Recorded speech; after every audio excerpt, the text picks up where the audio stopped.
Hello and welcome back. Today we're getting a new table saw. This one's going away and an identical one, well hopefully not too identical, is coming back in. Axminster are replacing it. We had issues where it's cutting out, thermal cutout is hitting after about 30 minutes of work. And we are cutting ripping 2-inch beech. It shouldn't really be stressing this saw overly much. They're coming in with a brand new saw. Their service has been really good actually. I'm very impressed with it.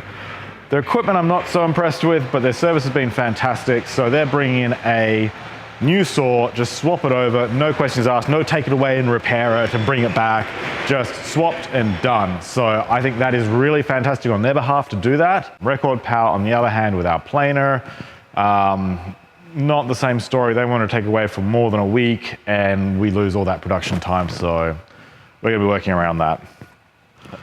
So to get this ready, we have to swap the blade over, take all the wings off, and we don't need to crate it up or anything, which is really convenient for me. All I need to do is get my blade out of here, wings off, and they'll come and swap it over.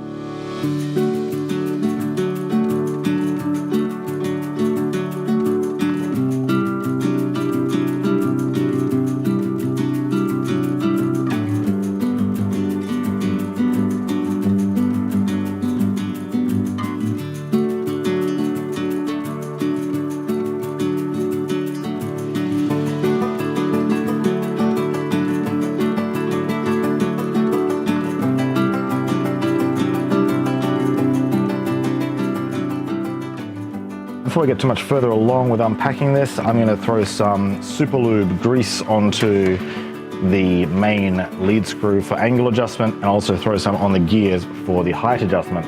There's not a huge amount of grease on these. This is amazing stuff. So we'll just slather a little bit of this along here, which will keep the movement going nice and smooth even once it gets a bit of dust on it.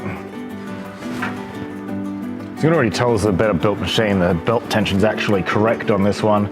The previous machine, the belt tension was not really brilliant.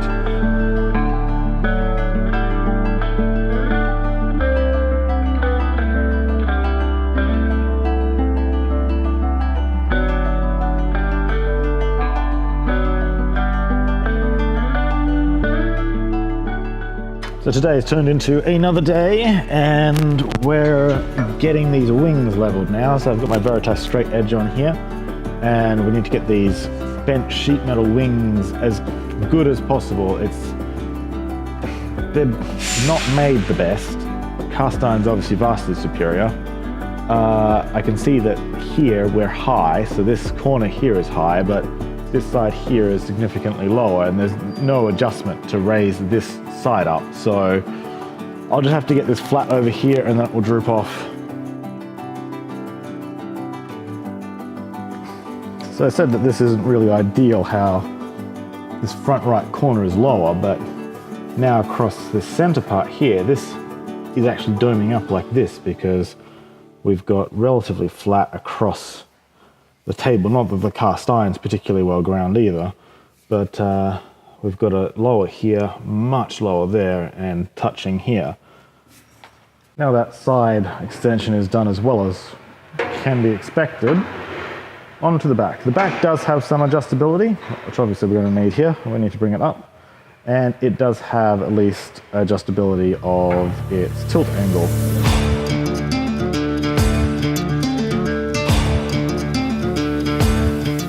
So this piece of sheet metal is also rather domed in the middle. It's up this way and this way it's domed. Not so fussed with the outfeed table because as long as the front lip is going to be same height or lower than the table, it's not going to get caught there.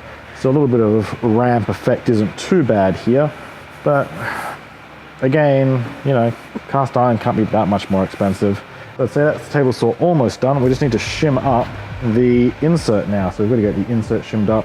I'm not a huge fan of how this insert is done because it screws down rather than, say, a North American style insert floats on here and has grub screws in each corner so that you can get it leveled and perfectly flush with the top.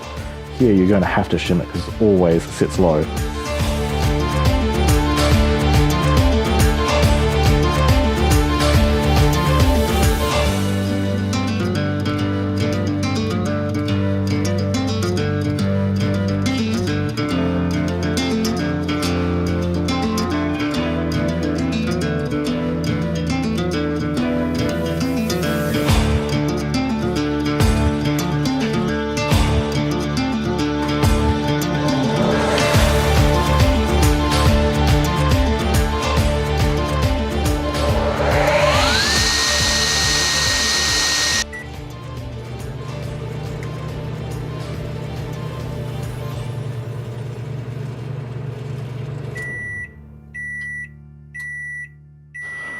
Okay, well, brand new saw.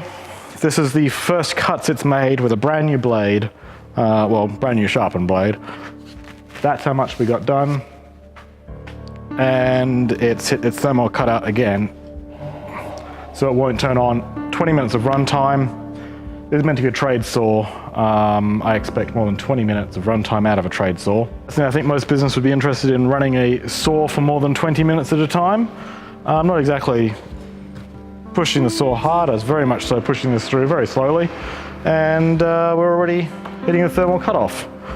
So it's all of 18 degrees in the workshop here, and that's it. I'd hate to see this on a 30-degree day. So it's meant to be a 3 kilowatt saw. We've just assembled it. It was factory new. So there's nothing they can say as far as, you know, voltage. It's 234 volts at the wall right now.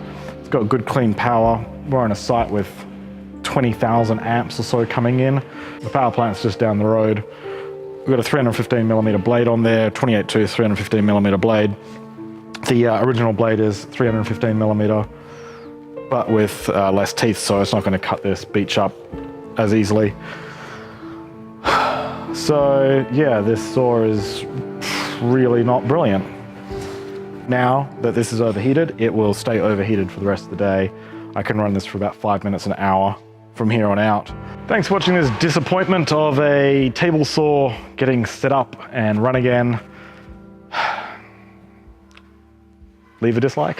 If you've got any ideas which you can try, please leave a comment. Otherwise, please hit subscribe if you're interested in seeing more woodshop stuff.